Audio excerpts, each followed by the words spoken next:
जय माता दी दोस्तों, welcome to my channel. Friends, आज इस वीडियो में आप देखेंगे तुलसी विवाह कैसे किया जाता है।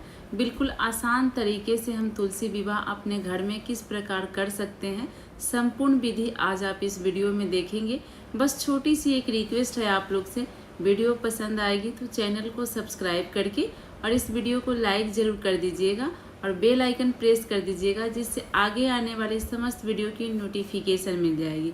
तो चलिए देखते हैं हम तुलसी विवाह कैसे करेंगे। देखिए, सबसे पहले चौक पूरने के बाद हमने स्थापना कर दिया। स्थापना करने के बाद हमें कलश स्थापना करना होगा।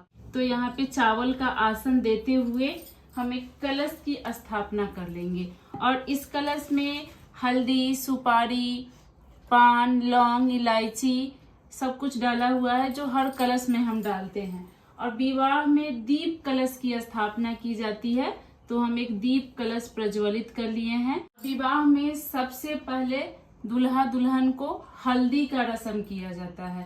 विष्णु भगवान का इस प्रकार से हल्दी का विधि हो जाता है और विष्णु भगवान को लगाया हुआ हल्दी हम तुलसी माता को लगाते हैं। हल्दी लगाने के बाद दुल्हा दुल्हन को स्नान कराया जाता है, तो हम भाव स्वरूप इस प्रकार से स्नान करा लेंगे। जैसे दुल्हा को शादी में चादर ओढ़ाते हैं, धोती का, गमछा का, तो उस प्रकार से हमने लाल गमछा का विष्णु भगवान को ओढ़ा दिया है। अब तुलसी माता को हम चुंदरी ओढ़ा देंगे और हल्दी के रस्म करने के बाद मेहंदी का रस्म होता है। मेहंदी को घोल लीजिए और इसको घोल के सबसे पहले विष्णु भगवान को लगाया जाता है। इस तरह से आप हाथ में मेहंदी लगा दीजिए और यही मेहंदी तुलसी माता को लगाया जाता है। हम धूप दिखा देंगे विष्णु भगवान को भी, तुलसी माता को भी। हमारा मेहंदी हो गया, हल्दी हो गया। अब हम जयमाल करवाएंगे।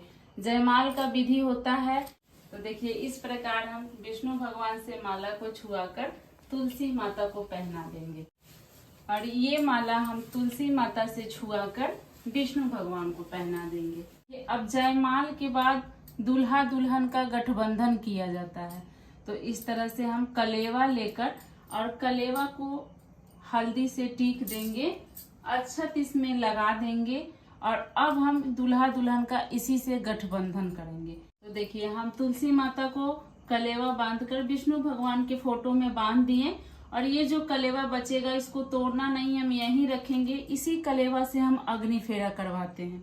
अब कन्यादान होता है, तो देखिए कन्यादान के लिए 5 बर्तन, 2 बर्तन, जो भी नया बर्तन हो आपके घर में, नया बर्तन देकर कन्यादान किया जाता है। कन्यादान के लिए सबसे पहले दूल्हे का प्लेट में पैर रख करके धोया जाता है। भाव स्वरूप हम विष्णु भगवान का पैर धो देंगे और जो पैर धोने का पानी होता है यही जाके दुल्हन को चढ़ाया जाता है। तो इस तरह से आप तुलसी माता को ये पानी चढ़ा दे। और देखिए, कन्यादान हम नारियल से करवाएंगे, तो इस तरह से आप नारियल ले लीजिए, नारियल के ऊपर कुछ पैसा रख लीजिए और कन्यादान किया जाता है। माना जाता है कि तुलसी माता की कन्यादान करने से बेटी के कन्यादान का फल मिलता है। फ्रेंड्स, यहाँ एक छोटी सी रिक्वेस्ट है आप लोग से, वीडियो पसंद आ रही हो तो चैनल को सब्सक्राइब कर ले और वीडियो को एक लाइक कर दे। हमें बहुत अच्छा लगता है आप लाइक करते हैं। तो तरह हाथ कर ले और विष्णु भगवान से सटा करके हम तुलसी माता में सटाते हैं। इस तरह हम 5 बार करते हैं।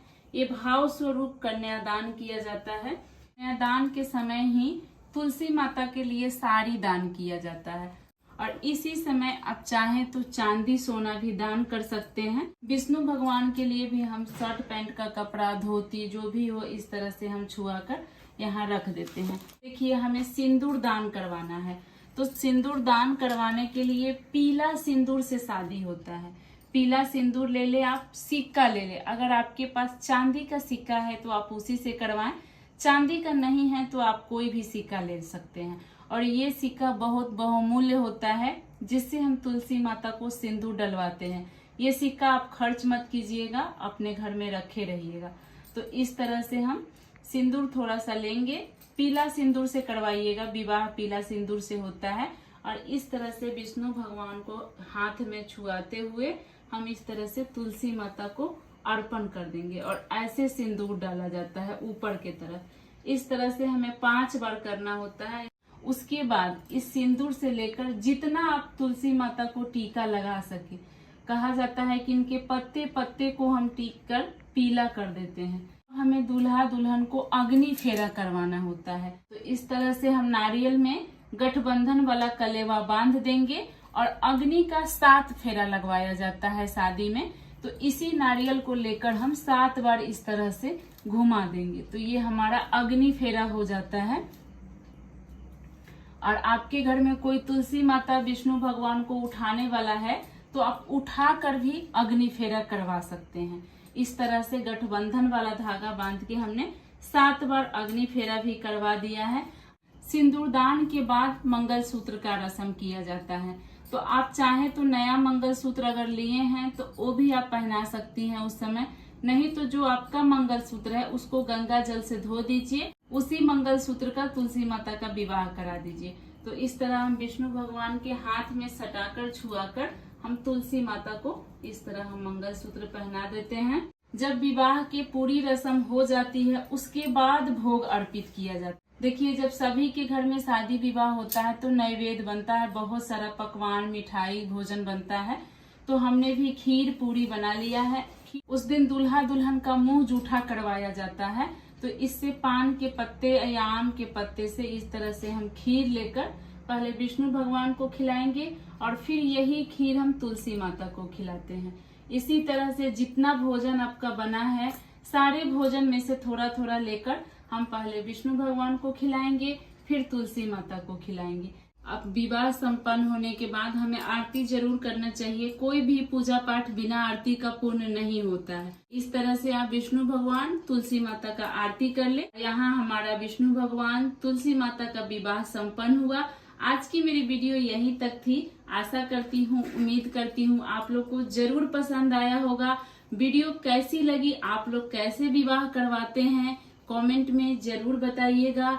पसंद आई हो तो एक लाइक कर दीजिएगा, चैनल को सब्सक्राइब कर लीजिएगा। इसी तरह की पूजा पाठ की वीडियो के साथ कल फिर मिलेंगे। जय माता दी।